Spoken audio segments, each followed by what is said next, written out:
Welcome to LOA Today. I'm Walt Jason. With me today is life coach and LOA teacher Joel Elston. This is your daily dose of happy. We are so happy you decided to join us today. Joel, you know, we were talking just before we got started here, and an old cliche came to my mind. The cliche is the grass is always greener on the other side of the fence. Sure. Unless, of course, your author, Irma Bombeck, who says that the grass is greener on the other side of the septic tank. But we'll leave that one to her. The fact is, a lot of people believe that there's truth to that. And a lot of it, of course, depends on what their own situation is as to why they might feel that way.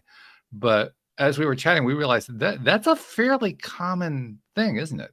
I mean, it's all over the place. Well, it's, you know, the idea, I've heard the term, this is just a general term called destination addiction. You know, the idea that there's some place that you're supposed to be. There's, you know, everybody wants to move. You know, one of the strangest hobbies that have developed in the age of the internet is the people who daily look around the country on Zillow for places to live. It is, Oh, yeah.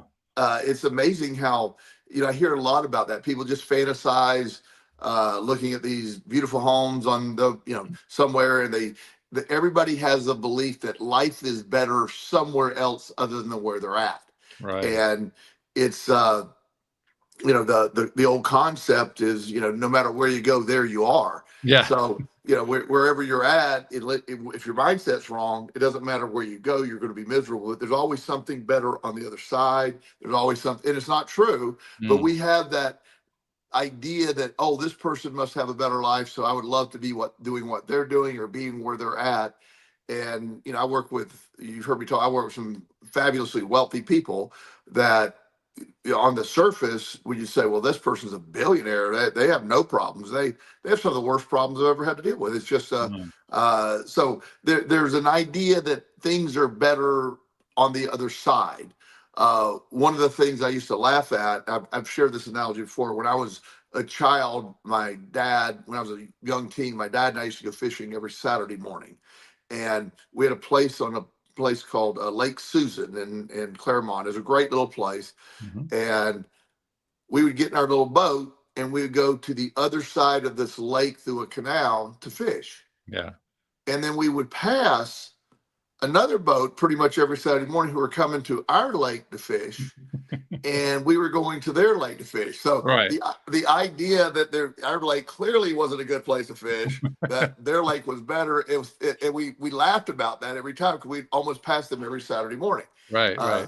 And that's that belief that, wow, this would be great if you had it or whatever. And it's just not true. But what it does, it creates a lack of homeostasis. It creates a lack of feeling secure, a lack of life that is okay. So what you're signaling as far as the law of attraction goes is uneasiness, unrest, and it's not a way to attract that. And I'm always, you know, I don't know where my next move's going to be. It's going to be someplace great, I'm sure, but I don't know where it is. I want to make obviously an impulsive last minute decision, which I'm do. Sure.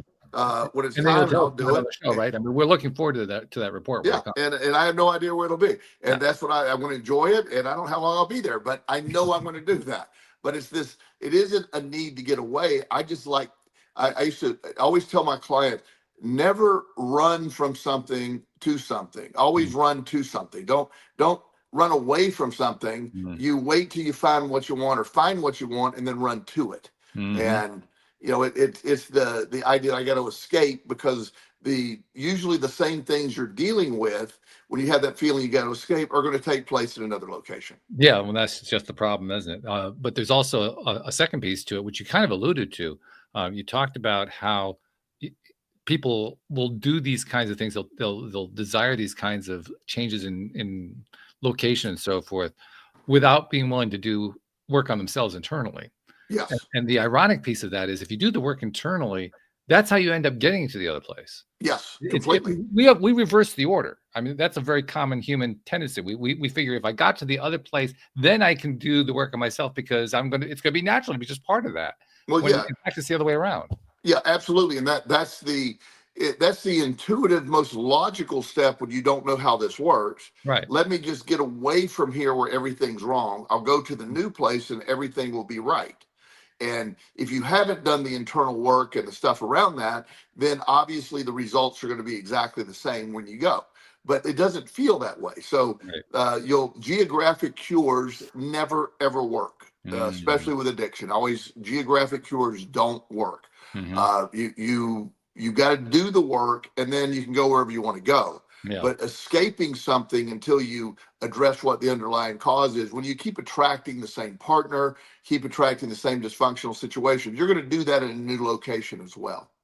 In fact, I'm reminded that there's a piece of art, if you will, of theater that directly addresses this. I'm thinking of a musical from about 65 years ago that really took the U.S. by storm, and really all the world in the long run. It was called West Side Story. Yes. And one of the themes in that West Side Story is that there's a couple. There's a European origin young man and a Puerto Rican young woman who fall in love, and their communities can't handle the fact that they're together because that just violates all the rules. And in the process of the story being told, the two of them sing a song together. And the song is, "There's a place for us, a time and place for us." And the suggestion is, it's not here where we are on the west side of New York. Right. And look what happens. I mean, it's a very sad story, but at the end, he gets killed.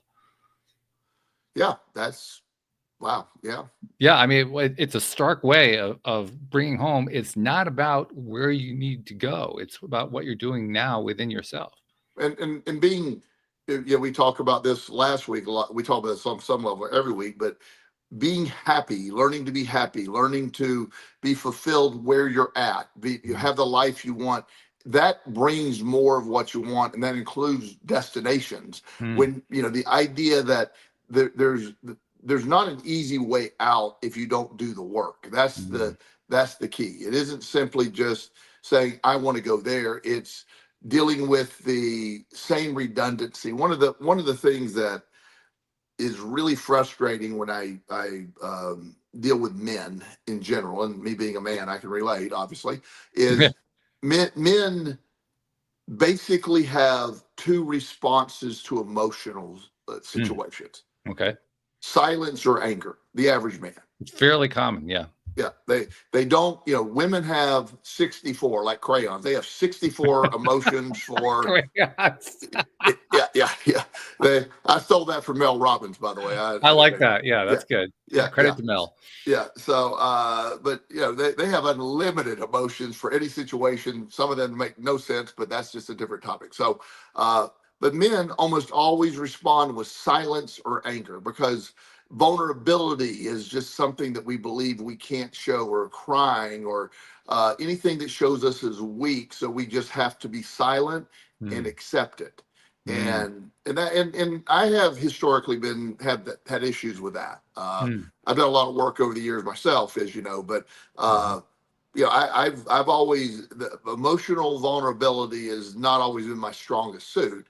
And it's something that is a childhood programming, that men don't cry, men don't feel that. Real men wouldn't express that. And so we just end up being silent and avoidant and move on, or we get really angry and yelling. And I'm not a big angry yelling guy, so mine was always sort of the silent avoidant stuff. And it's a frustrating thing to be in, because there's so much you want to say, right? But when you have a belief system that's going to label you as weak, that's going to create that. So I've been dealing a lot with my athletes I work with. Grown men come in, and the ability to be vulnerable is really hard. I understand that. And I will add to it that if you are a man like we are, and you desire to at least try to do something about that, it takes a lot of work to shift that. And it's worthwhile work. I don't want to suggest that it's not. I've also been working on that for myself, and I've achieved some great progress along the way, I would say.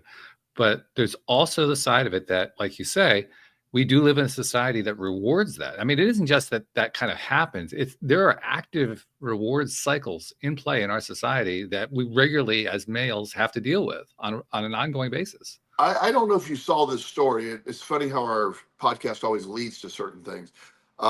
There is a young man from Australia that got a scholarship to the University of Nebraska. Okay. And he's 18 years old. On his 18th birthday, they were interviewing him. And he was talking about he's 18, he's a baby. He's a gigantic baby, 270-pound baby. But, but he was talking about being away from his brothers, who I think little, and being away from Australia and and he just broke down and started crying. Wow. And I found it an endearing moment of a young man that was missing his family. But the toxic sort of verbiage that are in the comments, he needs to man up, it's no big deal. And it was just this berating of this young man who was caught off guard, but he's probably the healthiest person, on the team that was able to speak that and say that he misses his little brother. His little brothers are like 9 or 10. He misses them. He was healthier than the people who were criticizing him. Actually. Oh yeah. And so as I was reading through the comments, it's been brought up a lot, because it's like ESPN was even running a thing saying, what happened here? Are we, that there's so much criticism, and people calling him names and saying, we need to check his gender and all these other things. And I'm just thinking, oh my gosh, I thought we were a little further than that. But so what happens is every 12-year-old boy that follows sports is seeing that. And so any vulnerability that they may have, they're going to say, I could never show that. So this one event has programmed millions of children to a thing that we've been trying to get away from.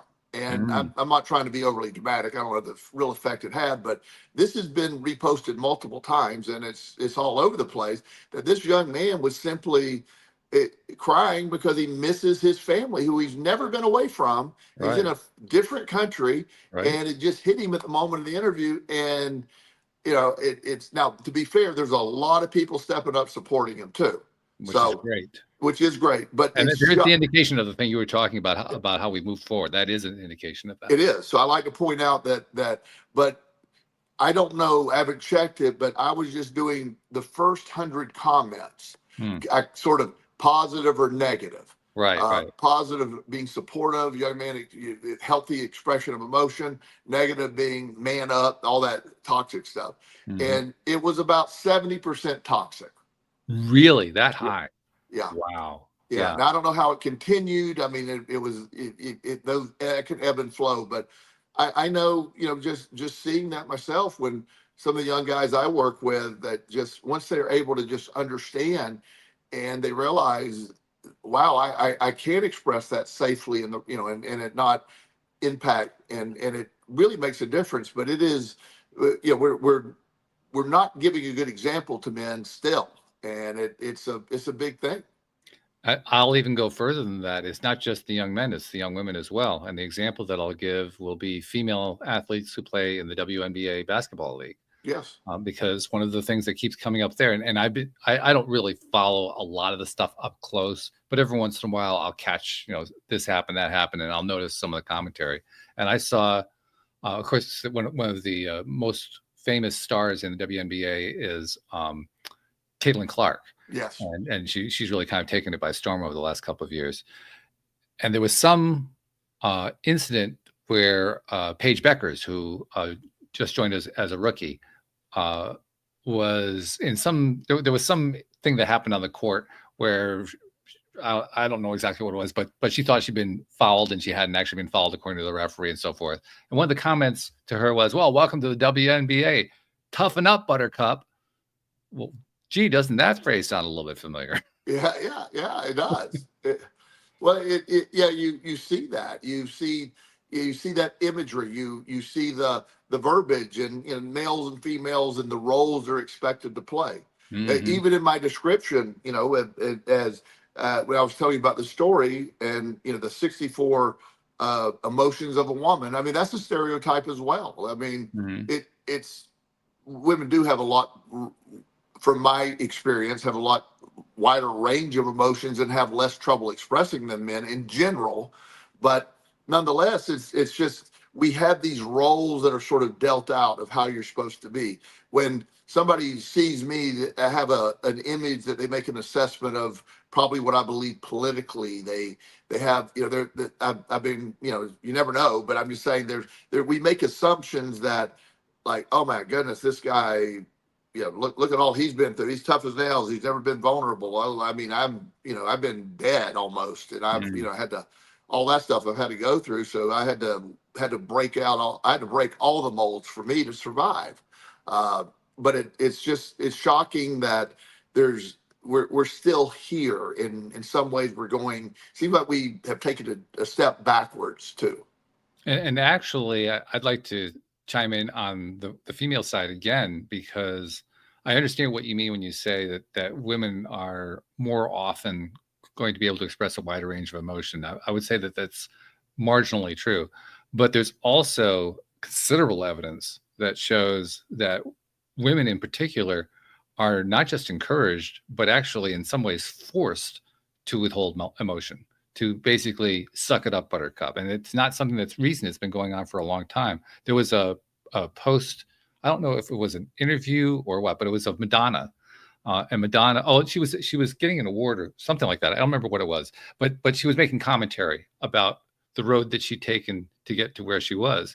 And she listed a whole series of really abusive things that had occurred to her during her career while she was on the rise, and comparing them to situations where male stars didn't have to go through the same kinds of things that she went through. Absolutely. And so she learned kind of the harsh way to suck it up, to hold it in and not let it out. Now, to her credit, she was taking the opportunity with this particular event to say, look, this has actually happened. This has been really going on for a long time. It's about time we own up to it. And I give her a lot of credit for that. But I mean, one of the biggest eye openers for me after Louise left and my marriage ended was re-entering the single space and finding out. I mean, I've probably dated, I'm going to guess 12 to 18 women during that time. Not extensive dating, but, you know, meeting dates, that kind of a thing. Every single one of them, without exception, I can't think of a single one that's an exception, has been through at least a medium level trauma in their life. And in most cases, severe trauma. And they didn't feel like in many cases they could talk about it. Well, that's the same thing as saying you can't emote about it either. You can't express the emotion. So it's really both sides. It's both definitely, and different, you know, so maybe different origins, but definitely both sides. And you see that I know the females that I work with, and they're, you know, all that they've been through and all that they bring to the table. Like, you know, I saw this image one day of two people meeting. And it was a comic, or it wasn't really funny, but it was meant to be an example of these two people meeting for the first time. And you see right behind them is a huge bag of baggage on both sides. And it isn't about the meeting. It's about the traumas from the previous baggage, the way they're responding, the way, you know, it's amazing to watch. And you see that when you meet somebody and you're very cautious. One of the things that I realized one time, I picked up this young lady on a date years ago, and she gets in the car, and I just had the radio on in the background, and she was very nice, and we'd met. This is long before the apps. We had met a few times, and I met her at the gym, of course. And that's where of course. Yeah. And so we get but this is the first time in a dating situation. And so whatever song came on, it started playing, and she started crying. She said, "Could you turn that? That's my my song." Oh my goodness. Yeah. And I did. And I didn't say anything, but I knew at that moment we're going to go have a nice dinner. And then I was going to bring her home because she wasn't ready to be out on a date. Yeah. Yeah. And how many people, single or otherwise, aren't ready to be on the equivalent of a date? Well, and you know, because a lot of times you're on guard for previous pain. So when something happened before, you're on guard for that. So you're filtering for that being a possibility. So being abandoned, being cheated on, being ignored, you know, I've seen that a lot. You know, I have this thing that when I I don't want to be controlled. I don't want to be kept on a time clock. I'm you know, I just don't like. I just like, we're in a relationship. Either you trust that or you don't. That's pretty much where I want to be. Mhm. And I have ironically attracted for years, until I've done my work, women that were that just wanted to know every second where I was at, convinced I was out Mm. cheating. Mhm. And that was the thing that would push me away the quickest, was feeling like they were checking up on me, and they Mm. were being triggered by the fact that I was trying not, and it Yeah. played off of each other. And I'm like, oh Right. my gosh. And I didn't know all this back then, but I realized, you know, my traumatic and historical stuff was feeding on their traumatic and historical stuff. And it no chance of a healthy relationship with that. Interesting how those can reinforce each other too. I mean, I would actually describe that as a law of attraction thing. It That, is. that, Yeah, because you're attracting what you fear, right. because you know it's like this. I don't want you checking up on me. I don't want you, where are you at, Mhm. what's going on. Mhm. I'm always, you know, I'm always open to the idea of, I'll be Mhm. glad to tell you where I'm at. In today's world, I wouldn't mind sharing my location. That didn't happen back then, but you know, it's this concept that I don't want to feel that way. And so Mhm. that comes from multiple relationships where I was made to feel that way. Mhm. And then often again, with history, I would attract women that had been cheated on, and they were expecting any time that they didn't know where I was Ugh, at. yeah. And there was one example when I lived in South Carolina. uh, I had a townhome, and it was about 25 minutes away from the treatment center. And Mhm. I also had a tiny little house in the back that I used for needing to rest or whatever. And it wasn't part of the treatment center, but it was had a bed back there. So one night, on a Friday night, about 11:15, I had somebody land at Charlotte Airport. I had to check them in. Mm. So by the time I get them checked in, it's about 2 in the morning. Mhm. And I decided to go to the back house and just go to sleep. Okay. And next morning, I was going to get up and just go home and change, and then go to the gym. That's my normal Mm. schedule. So this woman I was dating at the time woke me up. I got woken up for cold sleep. She called. Those were the old flip phone days. Right. And and I go, hey, where are you? She said, where are you at? I go, I'm home. I just startled awake. I didn't mean to lie, but I'm like, yeah, I'm at home. You know that. She starts screaming, I'm in your driveway and you're not here. Where are you? Are you? And I'm like, what? And I had to clear my head and said, no, no, Mm. no, I'm sorry. I'm at the treatment center. But and she said, I don't believe you. I'm gonna come back. I said, no, let's stop. This is, Mm. and our relationship ended that day. It's just Yeah. I could, that was something I couldn't fathom that I had to go through. I did nothing wrong. Mm. And but just for that moment, she was convinced that and I'm, so if you're that distrusting, then we're not ready. Yeah, true. And well, not just we're not ready.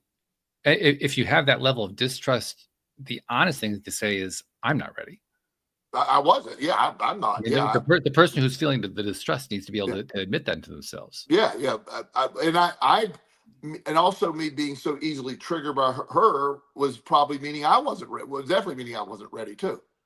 So, Sure. you know, Yeah. Well, and that's the way it often works. I mean, it's pretty rare for one person to be ready and not the other person ready for a relationship, because that's not the way we tend to attract people in. yeah, Either they're both ready or they're both not ready. yeah. In my experience, anyway. And I also have had and this is in the same vein. I've also had a historical attraction to women that I couldn't have. Well, there are a lot of people who have that experience, Yeah, both men and not so women. much anymore, but it'd be something Mhm. like, wow, that you know what I mean. It made no sense, even though I logically knew. But somehow that's what and again, that was part of the baffling thing I had to work through many years ago. Yeah. Well, there's even a whole theory that gets applied to describe why that happens. It's a theory that people have different status levels, and if somebody's a higher status person than you are, then they're not going to be interested in you, but you're going to be interested in them, and so forth. Which is a completely flawed theory in my view, because it basically means that unless everybody's on the same level, nobody's ever going to meet anybody. Of And there's course. not going to be a relationship. Yeah, yeah, exactly. So in my mind, the theory doesn't really hold water, but I understand where it's coming from, and I would add that the theory not only has that flaw that I mentioned, but it also is based on something that is really not true. that the other person has a status level independent of you. Whereas the truth of the matter is the status level is one that you or they perceive to be there because of how you feel about yourself and how they feel about themselves. And Completely. somehow that always gets left out of the conversation. I'm not Oh quite yeah. sure why that is. Well, when two healthy people have healthy self-esteems, meet and they connect, there's a really good shot of a really healthy relationship. Right. When either side is unhealed, there's very little shot at a long-term healthy relationship. And you know that it's that's why people, I almost said women, but the people tend to attract the same dysfunction constantly until you do your work. Yeah, yeah. And it's a hard thing to acknowledge and admit to as well. I had this is not parallel, but it has a similarity. I had a guest on earlier today who, for the last 50 years, has been battling schizophrenia. And he's actually made some progress, especially in the last few months, really big progress. And he's very proud of the growth that he's gone through and so forth. But the progress that he made after 50 years was to not only admit that he had the issue, but to decide that he could move past it. It took 50 years to come to that conclusion. And you know how big that is. Because you encounter that, that need all day long with working with your clients. But it took that long for him to recognize, I have a choice about this. I'm not tied into this thing. It's not something that I am now identified with being schizophrenic. I can choose to leave it behind. It's such a radical thought that most people won't even accept it, but there's a great deal of truth to it. Which you know how I feel about those kind of things. I completely on board with what he's saying. Yeah. Where the traditional Western medicine disagrees with it. Yeah. Yeah. And we've done whole conversations on that one. We'll stay away from that one today. But yeah. It's a deep rabbit hole too. Well, yeah, I'm not in that mood, but that's like talking about the Catholic Church or something. Let's don't do that. Yeah, we'll avoid that one. Yeah. But you're right. The perspective of your belief system, what you're really believing. If you, what are you wanting? And I have a friend that he's been married like 4 times and he just keeps on the same cycle. And he finally came to the place of doing the work. And he actually did a psilocybin experiment or treatment. And he said something I never thought I'd heard him say. He goes, I don't think that I need to be in any relationship for at least 2 years. Wow. And I go, oh my God, that was, he just said I just keep getting into the same situations and these are really nice women. And I keep finding myself drawing myself back into the expectation of all the trauma from before. Yeah. He said, I just need a couple years off. And he said, I might not ever get married again. I don't know, but right now, I'm just taking a break from being with a woman. I'm looking for, just self-work, internal work, and see where we go. And I thought that might be the healthiest thing I've ever heard him say. It's fabulous that he said that. And I can identify with it personally because I literally said very much the same thing back before I met Louise, my first wife. Now, I declared it about, I'm going to say 2 months before I was introduced to her. And the way I declared it was a little bit more drastic than that. It wasn't just taking a 2-year break. It was, I'm done. Right. I just can't do this anymore. So I don't even want to meet anybody ever again. Right. And then within a month, a good friend of mine says, hey, I have a friend who wants to meet you. You want her number? I said, no, I don't want her number. No. And fortunately, my friend was a psychotherapist and helped me come around. And I ended up calling Louise. And we had a 23-year marriage. So it all worked out pretty well for that, especially in those earliest years. But would I have gotten to that point without the support? I don't know. What I do know is that within a very short period of time, after I made the decision that I was done, there was a huge release basically that I did. I released a bunch of anxiety. I released a bunch of angst. And in the process, I opened myself up to something that couldn't have happened before. What I've shared this concept before, this one family in particular that I worked with several years ago. They were on my schedule. I didn't know what they wanted to see me for. They was referred by a local doctor. I didn't know who this doctor was. And so I like, okay, referred by all that, trying to fix. So I sit down and they start talking, and they had been working with this fertility doctor for a long time. And spent thousands and thousands of dollars trying to get pregnant. And there was something with her that made it difficult to get pregnant or whatever. But so they said, I said, I think he referred to the wrong person. I don't do that. That's not my thing. And she goes, no, very specific you. So I called the nurse of this doctor. No, he wanted you to see him. And so I thought, oh, because I work with foster care kids, that he wants me to sell them on the idea, since they can't have kids, of adopting a child. So I started down that. I'm like, okay. And I said, have you guys ever considered adoption? I wanted to have our own. I said, but if that weren't necessary. So I explained the adoption process, how it can work, how therapeutic foster care and then can be helpful in transitioning from foster to adopt, and I said, we have, I have a lot of connections with this. We can really help. So they were like really excited. And so I gave them the contact information from this I call it a service, but it's a place that finds kids, foster care kids, in permanent homes. I do a lot of work with them. So I was like, okay, great job. It's weird that he sent me. I've never met this doctor before, but we're so they called and said, hey, can we have a follow-up appointment, talk more about. And I said, yeah. So we met 2 or 3 times, and I made connections. So they got approved to be a foster parent to move to adoption. So that's a very tough process. It takes a while to get there.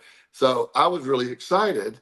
And within 2 days of them being approved, she realized she was a month behind on her period. And she was pregnant. Yeah. So I was like, oh my God. And she said, they said, oh my, we're pregnant. Now, the great news, if anybody's wondering, they went ahead with the adoption and all that. That worked out well. And they had a healthy baby girl. Fantastic. And so eventually I meet this doctor, and, I'm like, I don't know if you know what I do. You sent me this couple. He goes, you did exactly what I wanted you to do. He said they were so stuck on can't get pregnant. They were measuring the temperature of her uterus or whatever they were doing, and they were measuring cycles, and they were wanting it so bad she couldn't get pregnant. Once they got distracted and gave up on getting pregnant, they stopped all the fertility drugs, all that. Now they're focused on their adopted kid, and they got pregnant. And I go, heads up next time. Just let me know what I'm doing. A little advance warning would be nice. Yeah. I said, I had no idea why you sent me to it. I've never. And he said, no. He said, I know you through another doctor. And he said, yeah, Joel will know what to do. I said, but you got to tell me what I'm supposed to be doing. I would have done it easier, but it worked out perfect. Next time that you hear a referral from that particular doctor, you'll say, okay. I know what I'm doing now. But but it's something that, once it's like the law of attraction of wanting something too bad. Exactly. When you almost, like you're saying, I'm done, I'll give up. Once you stop chasing, it shows up so often. And that's what you did. You just, okay, I'm sick of this, I'm giving up. And then the resistance has been removed, and then the right person or right situation can show up. And I honestly, at the time, could not have told you that was what was going on. But as I look back on it, I realized I actually did feel it. What I felt was a release of tension, a release of anxiety, because I'd given up. And it's like I needed a break. And so I'd given myself a break. What I didn't realize is that giving myself that break was also, like you're saying, it was making it possible for me to attract an actual healthy relationship into my life for a change, which will be a really nice change at that point. And it was a nice change at that point. But that happens so much when, I've referred to this a lot. This is way back. I mean, pretty early when we're doing this, we took a question on the air from a guy years ago. And I think I remember which one you're talking about too. Yeah, he wrote, and I have a pretty good memory. He said, been following you guys for a while. It's been very helpful. The original reason that I wanted the law of attraction to work was I wanted a relationship. Yes. Unfortunately, that hasn't come about, but my finances and health have improved greatly. Yes. Yes.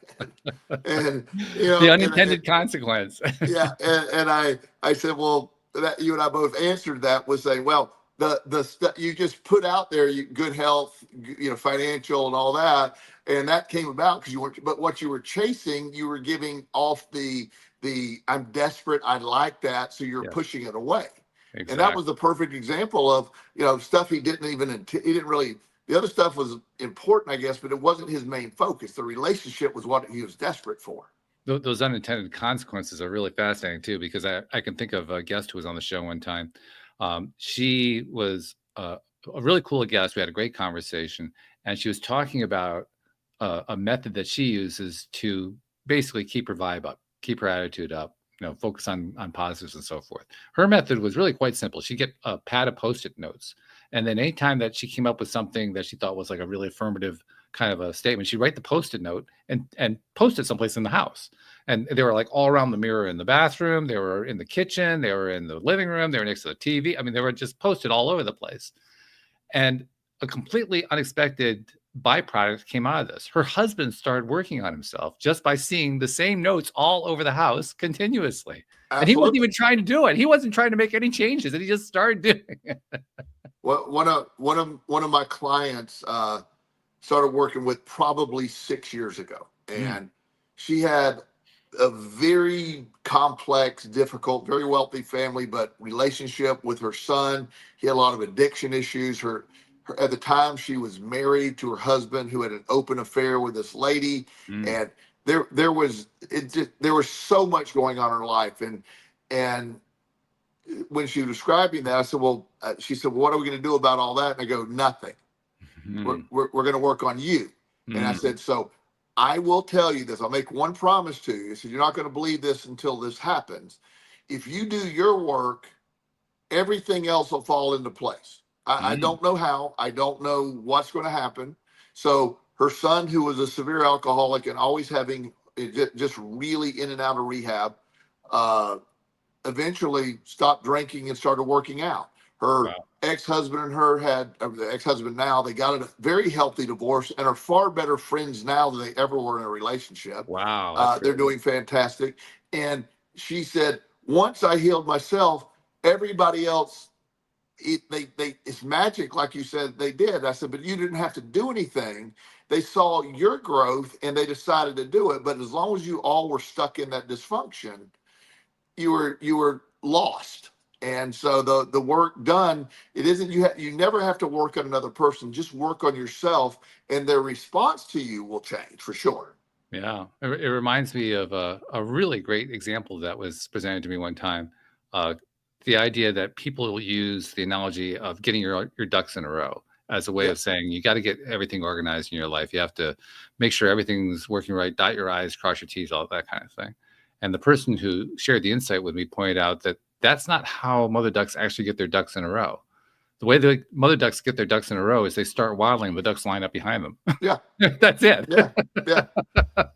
Yeah. There's no pre-planning. There's no scheming it out. There's no figuring out. That's a great example because they just start walking. Yeah, they just start walking and quacking, and the little ones get on the line. There they go out. There's mom, so you don't have to. It's just getting your. I'm going to use that analogy. Whoever told you that's great, because I've never used that one before. But it's true that's how you fix things, all things, by working on you, and then everything. You don't have to orchestrate the rest of it. That's where the law of attraction is so great. It when you use it properly, you don't have to worry about all those details. As Mike Dooley used to say, the cursed hows don't matter. It doesn't matter. You take care of you, work on these things, and everything will magically fall into place. Which is a very controversial idea the first time you encounter it. Oh yeah. Right. I mean, I remember the first time I read that one, I kind of like gave it a sideways look. Like, well, I suppose maybe. I didn't realize how brilliant it was. Yeah, it really was. I mean, I've always appreciated his old view of things, of law of attraction, and that especially Plague the Matrix, one of my favorite underrated law of attraction books, by the way.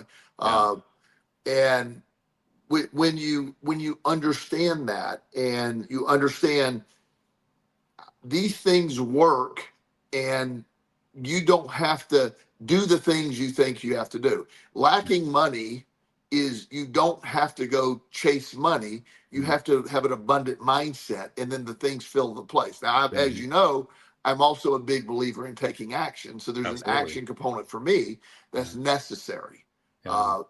Action combined with intention is the most powerful form of the law of attraction. I think the other thing I love that about what you say too, because I think you're right. The only thing I tend to add on is I believe that emotion plays an important role. That ties into what we talked about earlier. You were talking about men basically choosing between being angry or sullen. There's not like a third option. And for women, it's a little bit different, but they also learn how to bury the emotions too. The whole idea that emotion is the power. I think it was Dooley actually who said this, that if you're trying to attract something, that's the equivalent of getting behind the wheel of a car. But hitting the gas is how you apply the emotion. That's what absolutely. And with anything, and I'm glad you pointed out. So anything that I ever say is an assumption that your emotion is in the right place. So the starting ground for law of attraction is being emotionally in the right position. Right. That's it. That there's nothing that action doesn't matter. Nothing matters until that is there. That's a prerequisite for walking out the door. After that, action and intention become your catalyst. And this ties also into what we talked about a moment ago. My experience of giving up on relationships with women, and all of a sudden I get a relationship with a woman. Well, what I'd let go of was a low vibrational belief system that said I can't ever get the woman I want to have, no matter what the circumstances are. Once I let go of that, up went my vibration, and now, boom, I'm ready to receive an actual woman coming into my life who actually wants me. Well, that's how that works. And that's the same thing in my situation. For me is, I had this narrative for a long time. I got this ADHD brain. I exhaust myself. I can't imagine what I do to other people. So I had this narrative that I would either have to dumb all that down, or I just couldn't have. And I figured out the right person is going to accept that and appreciate that value. Yes. Which means ultimately you had to find a way to appreciate it yourself. Absolutely. And, because it's like when you fight, if you don't have an ADHD brain and understand how exhausting that can be. So for the longest time, I fought that. I tried to calm that. I tried to control that. And that is where the exhaustion takes place. And I just learned at some point to just let it go, let it flow. I can't control. I don't have to pay attention to it. I don't have to listen or respond to every question my brain asks. I can just say, I'll answer that tomorrow. We'll get there tomorrow. But and then once you stop servicing your brain to get that sort of that hyper arousal state, it eventually goes, okay, he's not going to participate anymore, and it does slow down. Yeah. What it does for me is and this I picked up fairly early in my understanding of how the whole thing works. It reinforced for me that it actually is extraordinarily simple. If you don't know what to do, there's one thing that you can always do that's going to be a payoff, and that is to feel better. Yes. Which was revolutionary for me, because I think you may remember there was a time where I didn't think it was possible for me to have that kind of control. I literally did believe that the only way I could have an emotion about something is if it was the default emotion for whatever the event was. Absolutely. That every event had a particular kind of emotion attached to it. And once I finally experienced that wasn't true, and I did it consciously, well, first of all, it was a shock, because I basically had taken 50 years doing the wrong thing. But beyond that, it was also a stunning eye-opener. Like, well, this means that if I can control the way I feel about what's going on in general in my life, I don't have to think about a particular thing. Just if I can get myself into a better feeling place, better things are going to happen. And I remember the first time I formulated it that way in my mind, and my instant reaction from my monkey brain was, yeah, that's not true. But I stuck with it. I kept revisiting it, because I was realizing there was so much evidence that supported it. And so the more that I tried it, the more I realized all I got to do is raise my vibration. That's it. I mean, it's great if you can take the action. Certainly, that's going to speed things up. It's great if you can, do these other things we talk about. They're all going to be helpful. But if you have only one thing you can do, if you feel like it's not possible for you to do anything more than one thing, you do that one. You're giving yourself the best chance you're going to get. Well, and that's what I was saying a little earlier. getting your emotions in place, your vibration in the right place, then and the order for it to work for me is vibrating at the right frequency, and then action is easy. Action, Yeah, good point. the other things are easy.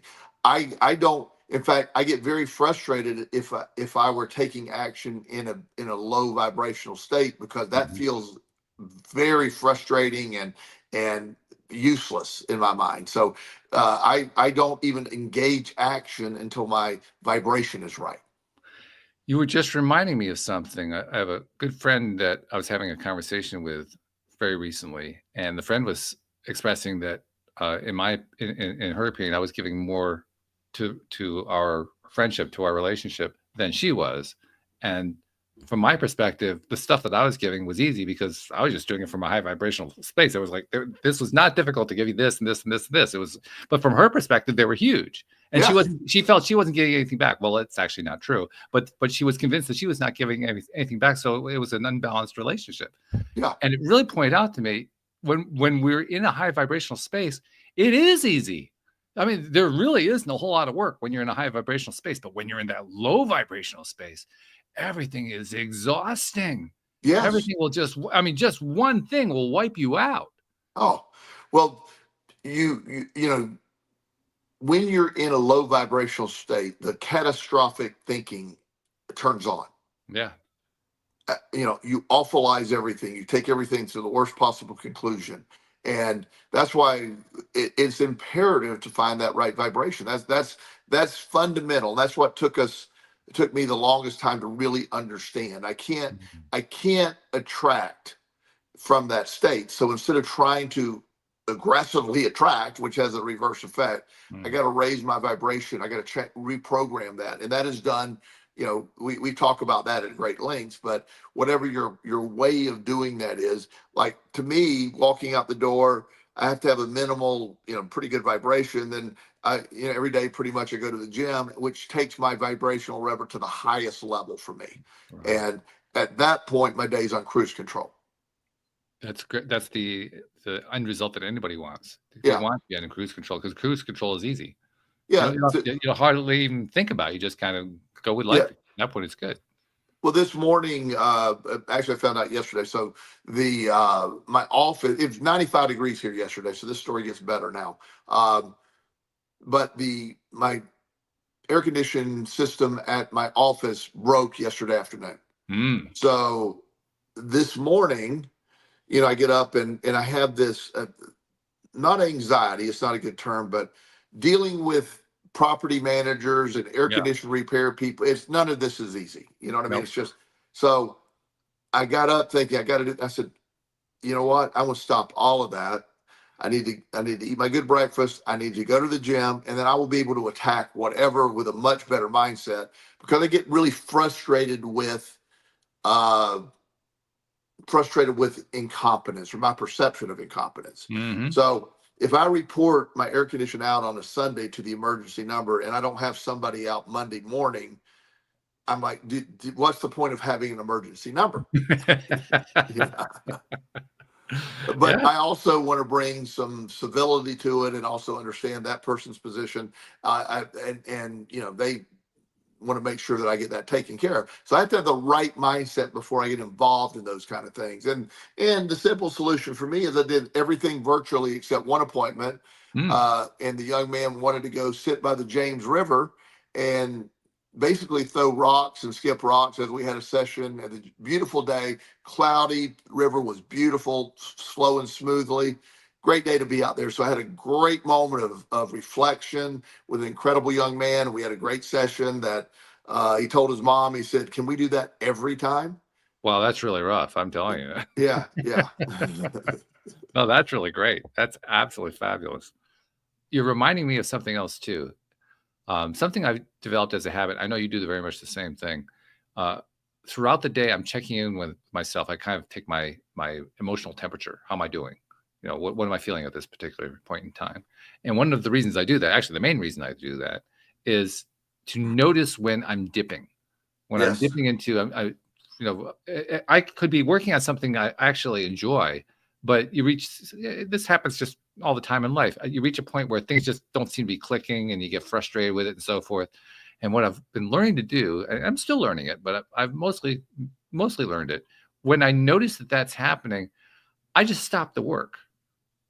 I mean, you can't do that quite so much because you're scheduled to do sessions, but even there, you still find ways to break things up, and that's what I'm doing. I'm breaking it up and saying, yeah, okay, I got to work on this thing, but not right at this moment because right now my vibration isn't very good. So I got to go do something else to shift my vibration. That's the answer. That's the secret sauce. Yeah. So I mean, lately my thing, as you know, I have an electronic keyboard. So lately my thing is stop and go play a song, just one song. That's it. Well, sometimes two. It depends how I'm feeling. You know, sometimes I need 3 or 4. Yeah, I get that. Sometimes, you know, I don't play the keyboard, but you know, I might have a rebounding trampoline in my house. I might do 15 minutes of jumping anytime. Really? Okay. Yeah, I you know, place I live has this beautiful pond, walking area. You know, it's perfect distance. I walk down there, spend some time. They have a bench there. It's not the bench, Excellent. but Hey, it's a bench. though. That's good. Any bench in the storm, so to speak. Yeah, right. But having outlets to that. But the one thing that I cannot do is go wallow in things. I cannot just sit there. That's me. I just I learned that. Well, I've learned that I can do that. That's the problem. Well, that's a better way of saying it. I'm capable of that. I'm quite capable of it. Yeah, but it's something that it doesn't serve me because I don't like how that feels. Yeah. Well, not only does it not serve you, not only do you not like how it feels, but this is the part that really drove it home for me. When I'm in the space of not being in high vibration, and I try to do this stuff anyway. Yeah. It never works. It never works. It always produces bad results every time. Yep. And boy, if you want to sour yourself on something you enjoy doing, there's a great way to do it. Yeah. Yeah. I mean, absolutely. Absolutely. You know, so vibration, I think we're definitely in agreement. Vibration, or to put it another way, how you're feeling matters tremendously. And of course, it's very easy because you don't have to even apply words to it. I mean, Abraham Hicks has like 22 words they assign to it, which I understand. For me, it's better or worse. That makes it very simple. I don't have to handle a lot more than that. Yeah, that's good. Yeah. I mean, once I boiled it down, I said, oh, geez, even I can do that one.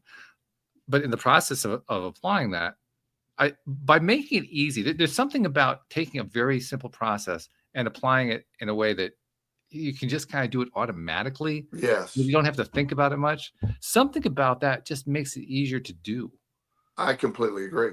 I mean, it's like the Sean Aker, the happiness guy, the positive psychologist. He made a point one time about how he wanted to play more guitar, but the problem was the guitar was in a case in the closet. Yeah. And what he finally realized was, well, I got to get a guitar stand and put the guitar stand next to the chair in the living room so that I'll be able to see it all the time. And I bet you if I do that, I'll play it more often. And sure enough, that's what happened. And what he found, he actually put together a research study on the thing. And it was like a 50% likelier thing that if somebody wanted to do something and they put the thing in immediate vicinity of where they were most of the time, they were going to be 50% more likely to do it than if they put it 200 feet away, packed away in a closet or something. Oh, absolutely. Yeah. Well, any idea whatever happened to him? I haven't heard from him in years. I haven't heard from him in a while. No, I haven't checked up on him. But the last I heard, he was doing a lot of corporate events. So that may be why we aren't really hearing about him. Yeah, he's so good. His TED Talk is one of the best of all times. Yeah. Yeah. He has one of the funniest TED Talks I've ever heard. I remember the graph. I love the graph. Yeah. I mean, that you basically see a picture of a graph. First of all, he even admits, he starts off by saying, I was told that I should never start a talk with a graph. I'm going to start my talk with a graph. Yeah. Show you this graph. He says, by the way, all the data on this graph is fake. Just to let you know. But he was, Sean Aker, if you look up his TED Talk, it's amazing. If you haven't seen it. It made the rounds and it dominated. And then, like you said, I think he got out of the general public stuff and did a lot of corporate stuff. But we need a book or another TED Talk from him. We do. He's really good. Yeah, he's really amazing. Well, that's another example of the kind of thing you've shared. You shared a lot of personal experiences that were, in many cases, horrific, and in other cases, terribly challenging, and so on and so forth. And they're always really interesting stories because they lead to here's where the positive result that comes out of it unexpectedly. Right. And he had a number of those too. I mean, yes. He was in one sense, he was what they call privileged. He went to Harvard. He was a Harvard University Yes. student. But he also had the privilege of watching what happens when Harvard students go to Harvard. Yeah. And just how they beat the crap out of themselves and out of each other with all their self-criticism. I mean, it's brutal the way, you know, Harvard, Yale, all the top schools treat themselves. The students just are horribly rough on themselves. And the stories that come out of that are fascinating. I mean, I remember the one where he was a resident advisor in a dormitory. And there were two young ladies who came in as freshmen, and they were both, well, anybody who goes into Harvard has, you know, really, really high standards, high scores, all that kind of thing. So they were both like that. One of them spent the entire semester in the library. She was just devoted, just going every day to the library, doing her homework, doing her studies, and so forth. The other one took a different tack. She decided to become like the dorm organizer. So she'd organize games. She'd organize, you know, activities for everybody. She'd organize people going to the cafeteria together, all this kind of stuff. And by the time the second semester came around, the first one was burned out. The second one was thriving. Oh, yeah. Yeah. I mean, now, is that something that most people would have predicted up front? Most people would have predicted that the one who put her nose in the books was going to be ahead. Well, if you understand the process, no, but that would be I have this young lady that she went to our collegiate school here in Richmond is the preferred upper end private school. Mm-hmm. They have 100% success rate to really good. I mean, anybody wants to go to college, you know, it's just, they do everything right. And it's a great school. It's not my version of a great school, but if you're using that normal stuff, it's great. Yeah. So there's this young lady that was there, and she had this, because she had honors class, she had this 4.95 GPA average, almost I think a perfect SAT, just everything, all these projects, and had severe anxiety. And so her parents, they weren't driving her, she was driving herself. They were like, you know, she could dial it way back and we're good. You know, we don't expect all this. And her thing was, I have to be able to get to, you know, an Ivy League school. I got to get into an Ivy League school. I got to get, and that was her daily driver. And I kept asking, why? You know, why? And well, that's just the best. And I go, okay, they're good. I'm not minimalizing Ivy League schools, but you're approaching it from a way that you're ruling out all these other great options, you know, and you don't even know what you really want to do with your life. And so getting her to a place of, I still want her to study hard. That's her goal. Let's reach her goal, but let's do something else. Let's not worry about that last little thing. And I got her to, in her words, cut back 15%. She had to have a number, so she gave it 15%. She was happier. She still got accepted into Colgate, which is a good school. And well, I graduated from. I will agree with you. yeah. And so she got accepted. And she also reported that much higher satisfaction with life. And so when she went to school, I said, there's a secret that a lot of people don't want you to know. There's not an employer that is really going to look at your B+ or your A-. It's true. It's true. I've hired thousands of people. I have never looked at somebody's grade. If you got the degree, you got the degree. That was it. Right. I never checked that. And in fact, if I'm hiring and somebody had nothing but a 4.0, I'm going to be like, ooh, I don't know about that, you know? But just to get her to accept that it doesn't have to be that. And she's now since graduated, she's doing really well. She ended up being an advocate, an attorney, but she helps, like with death penalty cases, help get people that are falsely accused and serving time. So she has a very active job. She's sort of famous for doing that. Wow. And has a very fulfilling life. And so when, she stops in every now and then and says hi. And one day she goes, you remember The Secret? And I thought she was talking about the book. And I go, of course. She goes, no, the other secret. And I go, what? They go, nobody looks at your grades. She said she said, nothing helped me more than you convincing me of that. Wow. She said, graduate, and she still graduated with honors, but she said none of that mattered. When she went to apply for the job, none of it mattered. All the stuff she worried about didn't matter. She had this resume and all this other stuff that's fabulous. And they said that they interviewed her, said, you're so passionate about what you do. We would love to have you. And the guy said, you obviously have a lot of great academics, but that's not why we're hiring you. We're hiring you for your passion. It's fascinating to me that we started this conversation off focused on the idea that people look to externalities rather than going within to get their solutions in life, to find, the grass is always greener on the other side of the fence, that idea. Right.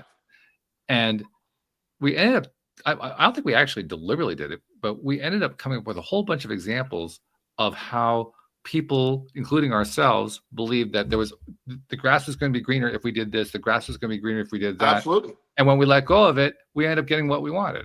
That was it. That was the moral of the story the entire time. And we stuck with it with a bunch of different avenues. I mean, that means we didn't actually go down a rabbit hole. How did we manage that? I'm really angry about that. And next week we need to address it. Yeah, let's do something controversial to get a rabbit hole. I like the fact that we have something to work on. That's a good thing. Yeah, we usually get way off on something before you bring us back. So today we did not. Well, we just had to break it up a little bit, just one time. Yeah. Let's talk quantum theory next week. Let's do that. I love it. Yeah. Oh my God. Record this, Jen. I don't know if you're listening. Joel said quantum theory. Not me. It came out of the man's lips. I'm just saying. Yeah. Talk about a rabbit hole. I've been researching that a lot lately too. Wow. Yeah. So yeah, fabulous. I love this. Thank you so much, and looking forward to talking about whatever it is we end up talking about. Absolutely. Let's talk do quantum theory. That was a joke. Let's talk. All right. Yeah. Well, I may not tell her that. I'm not sure. But anyway, thank you to our podcast listeners everywhere. We'll see you all next time here on LOA Today. And goodbye, everybody. Bye-bye.